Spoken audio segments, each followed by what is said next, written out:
Hey, what's up, guys? Welcome back once again. Sometimes the road to your destination can take you somewhere completely unexpected, and today's story will show you exactly that.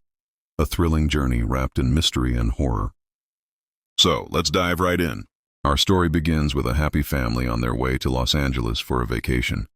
But midway, their car breaks down. While checking the engine, their dog suddenly runs off into the bushes. Bunny, their son, follows it to bring it back. Moments later, Alina spots the dog limping back, covered in blood. Terrified, she rushes toward it. But then Bunny appears behind her. And what she sees freezes her soul. Half of Bunny's face is gone, torn away, as if ripped by something unnatural. Before anyone can react, the screen cuts to black. We now meet Red, a street dealer packing white powder into capsules. Trip, a reckless guy, arrives to buy some. When Trip questions the product's quality, Red punches him in the face and growls, "Try it once, you'll know if it's real." But when Red leaves the room for a moment, Trip steals his valuables and runs. Outside, his friends are waiting. They're planning a road trip to Area 51, the mysterious desert zone. Among them is Jack, blind since an accident years ago.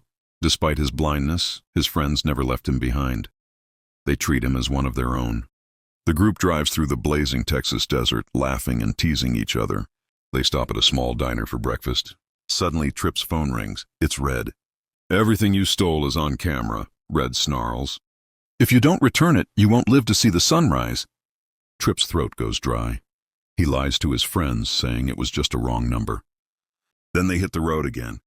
During the trip, Trip confesses about the stolen capsules. Grace, who's driving, freaks out.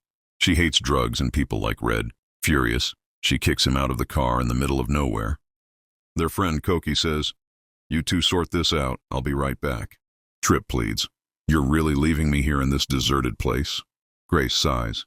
"Fine, I'll drop you at the next motel, the rest is up to you." Just then, the ground shakes slightly, but they ignore it, thinking it's nothing. They soon stop at a gas station that also has an old motel nearby. Grace leaves Trip there and says goodbye. But when she tries to drive off, the car dies again, out of gas. Ironically, they're at a gas station with everything except gas. No one's around. The whole area feels eerily silent. Trip helps them fix the car, but they're stuck for the night. So they decide to stay inside the motel, unaware of the nightmare waiting for them. Inside, everything looks freshly arranged. Food on the table, beds made. But not a single person in sight. It's as if everyone just vanished in an instant. They start exploring, looking for fuel cans. Meanwhile, Trip steps outside to get a phone signal, but nothing works. Inside, Koki finds a strange, blood-soaked diary. Grace flips through it and says, "Whoever wrote this was insane. This place doesn't feel right." Trip insists he'll go out on the highway to find help. Grace warns, "No one drives here at night, it's dangerous." But Trip goes anyway. While walking alone, Trip sees car headlights. He hides in the bushes, thinking it's Red. But it's just an old man. The man calls out, "Don't be scared, I'm looking for my wife Rose, have you seen her?" Trip says no. The man introduces himself as Henry and offers him a ride back to the motel.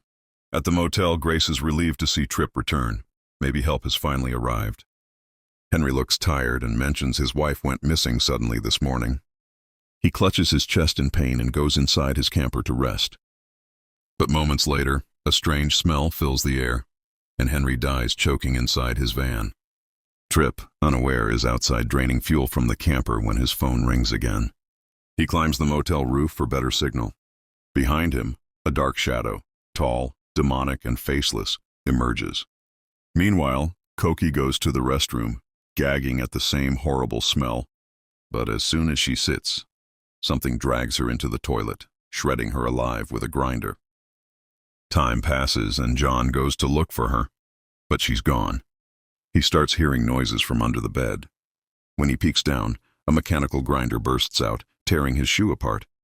Panicking, he smashes the window and jumps, but a shard of glass slices his throat. He dies instantly. The loud crash wakes Grace and Jack. They run outside and find John's body. Grace rushes to the camper. Henry's dead too. Realizing something is terribly wrong, she tells Jack to stay put and radio for help. Then she goes back inside the motel and finds that bloody diary again. It says, "After life comes death, after light comes darkness, after the living comes you." She trembles. Whoever wrote this must have been trapped here for years. Jack ties himself to a rope and steps out, trying to find someone. But halfway through, his rope is cut. He realizes he's not alone. Grace follows his trail of rope and finds him face to face with a shadowy figure. But before it can strike, Tripp appears and shoots it. The creature vanishes. Tripp's hands are bleeding. He's been badly injured. Grace realizes they need to escape now or die trying. Tripp leads them to the storage room where weapons are kept. "Take whatever you can," he says, "and get out." But before he can move, the shadow returns and kills Tripp brutally. Grace grabs the fuel, jumps in her car, and speeds off. The shadow lands on top of her car, but she rams into Henry's camper, crushing it. She and Jack drive off as the sun rises. Hours later, they're finally on the road home. But suddenly, that same black shadow bursts through the car roof.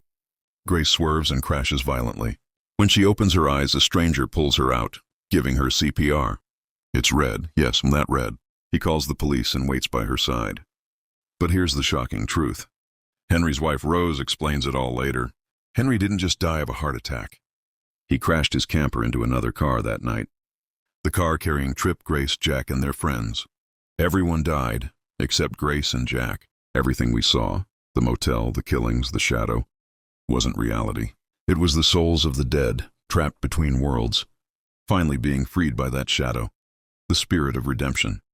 And that's how this haunting story ends. So, what did you think of this twisted, mysterious tale?